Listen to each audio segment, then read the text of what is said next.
Big Air 01 here. Welcome back to the channel. I'm going to do part 4 of this PW50 1983 PW50 that I purchased for my son. I'm calling it Project Little Air. If you want to check what I've done so far in regards to taking this thing out of or taking it apart, check out my channel. I've got a few videos on this motorcycle done already, so definitely check out, like it, and subscribe to my channel.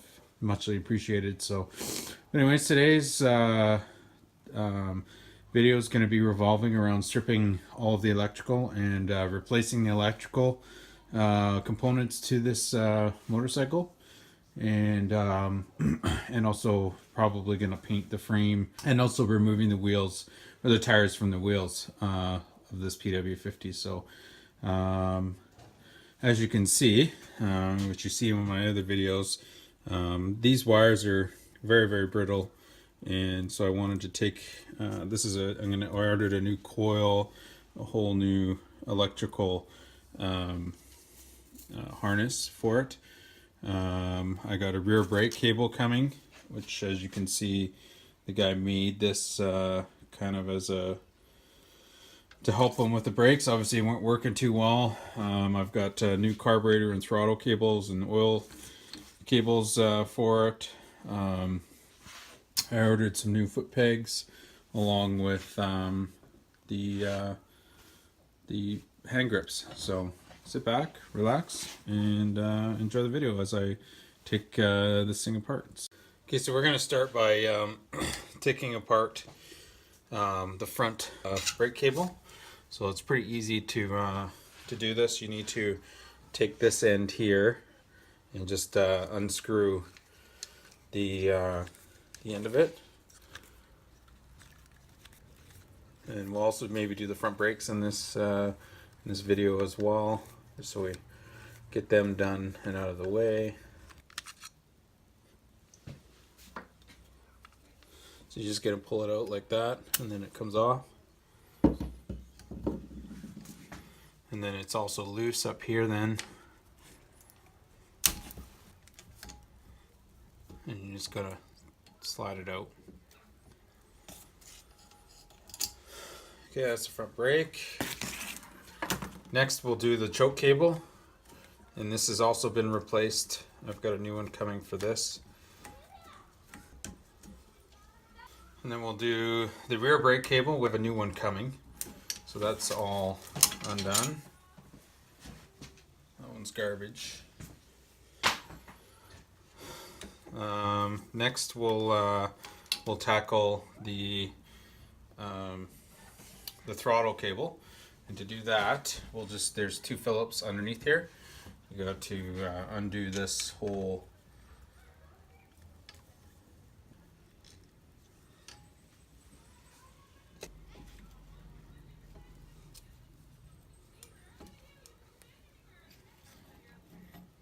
okay, so I'm going to split it open here. So you've got see how badly damaged that is. The throttle's all messed up, so we'll take it apart inside there once I figure out how to do that.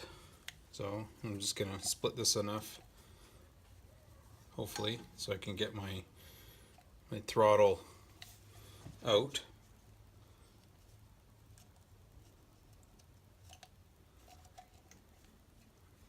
And then, as you can see, you can just take it off just like that.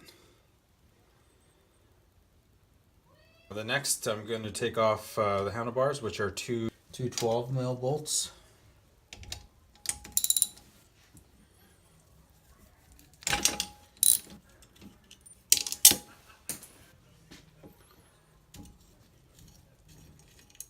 Just like that. And I'm going to sand these down and paint these handlebars as well. They're going to be blue to match the wheels. Okay, so next we'll take off a couple of these zap straps holding the wiring harness on.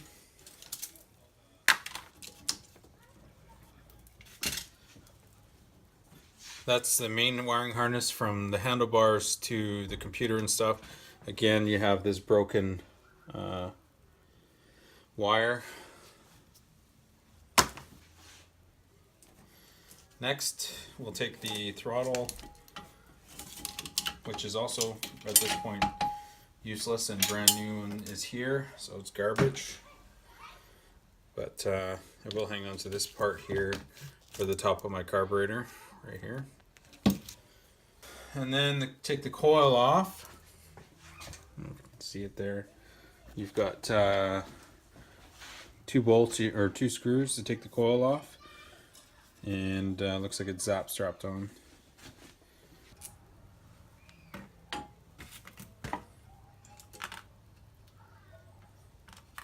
As you can see, this is how they had the ground on the coil.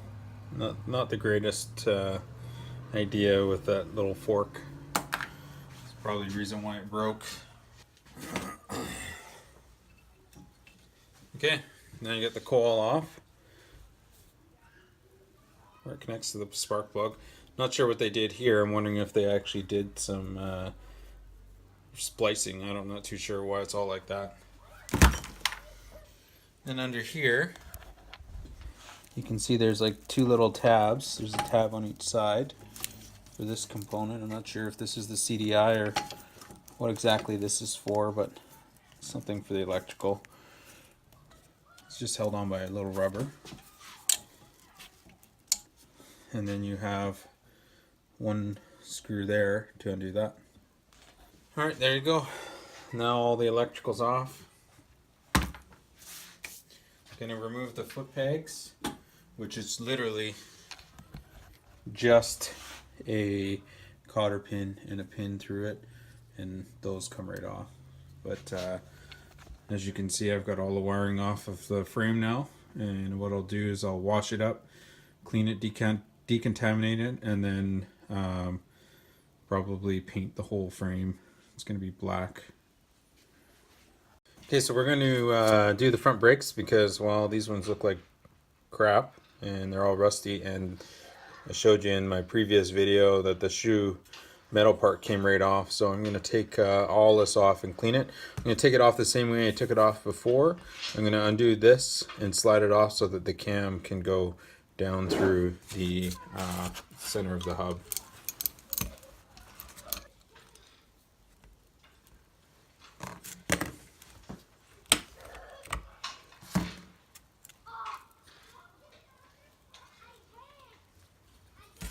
So you can undo right here. You can undo the front part of the shoe if you can get it off.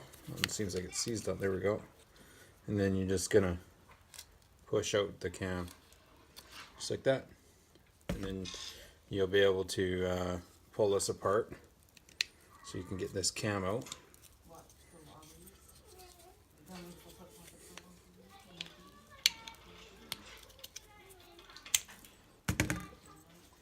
And then there, the brake shoes are out. So I'm going to paint this up, clean it up, and I'll show you how I reinstall it. Okay, so it's all hooked up here. As you can see, I put the pin through. I've lubed up the cam a little bit and painted this black. So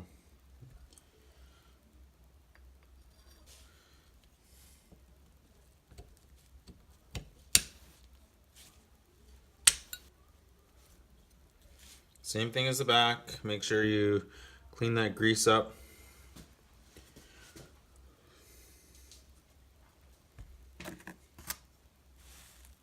Again, I'll have to readjust this once I got the new cables and stuff like that all together. So for now, I'll just put it back together. So now we're going to remove the tires from the rims so I can paint the rims. For that, you're going to need some tire irons, which I have here, and some Motion Pro rim shields. And you're going to need a 12 mil, which I've already taken off. There's a little nut that was right here to take it off. And you're going to need some soap to help with the bead. So to start it off, I'm going to kind of push down. I've already let the air out of the tire, and I'm just going to put a little bit of soap all the way around the wheel, just so that it helps with the lubrication of getting it off. So put the rim shield on, and this is good to help protect from damaging the rim. And then it's just a matter of making sure that you're not pinching the tube.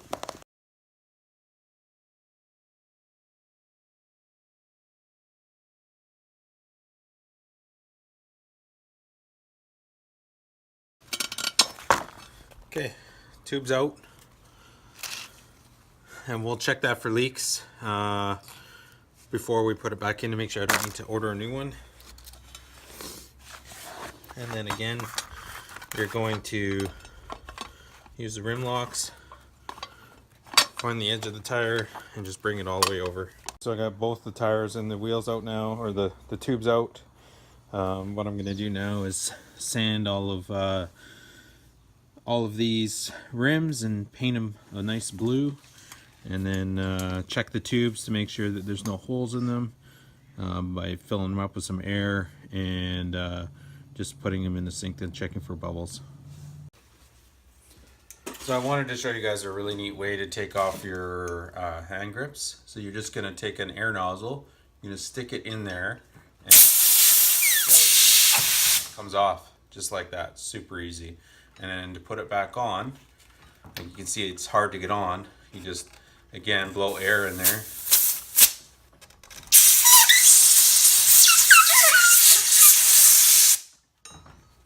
And it's on. Can't twist it on there, so neat little trick. So guys, I got it all painted up, and all the wiring and some of the cables all ready to go. So I just wanted to go over what I did. I got a new ignition CDI control box, and this is also another control box that I purchased. This is one part that I was waiting on for a while. Brand new coil, hand grips. I just painted my handlebars. A new oil reservoir. I've actually ordered a whole new throttle as well, because the wiring harness that you buy only seems to fit all the newer cables. So that's one of the reasons why I also have to wait, because all of these cables, these are all just plug and plays, but the old stock ones wouldn't plug into this stuff the way these are now. So also what I'm going to have to do, which I'm going to do another video, is order a whole new stator, because these cables here don't go into these cables that I need to hook up. So, and I believe this is just the spare, and it's not going to work for, I'm not too sure what that's for. So I also got new foot pegs for the kid. This is the top of the carburetor. And I want to talk about the cables that I ordered. So the cables that I ordered online, from here to the throttle, were too long. So I had to use I went back to the stock part here. I took this apart and used new cables for this portion of the throttle, and then also the oil pump cable, which is this one here, which will go into this hole here and into the oil pump. So, but I got a brand new brake cable as well. As you can see on the rear, I used the stock on the front. These are brand new shocks that I painted just black and put a Yamaha sticker on there. And this is the choke. And yeah, so as you can see, I painted the wheels a blue, so they look pretty good. There should be, make it look pretty sweet. So as for buttoning it up, I've zip tied in very decent places. And oh yeah, I also ordered this is a new gas tank little elastic thing that you got to hold it down. But yeah, so when you do this, I routed everything through this here. We'll see how that works when I plug the motor in here and how much room I'll have to play with. But I tried to zip tie everything out of the way, and I'll zip tie all this stuff out of the way when I'm got the motor all in there. So, but yeah, stay tuned for the next video on this. The next video I'm gonna replace the stator on the motor, and then after that I'll just the last video that I'll do on this one is it all together, and hopefully we can get this thing running. And yeah, so if you like this video, please drop a like and a comment down below what you think of the rebuild so far.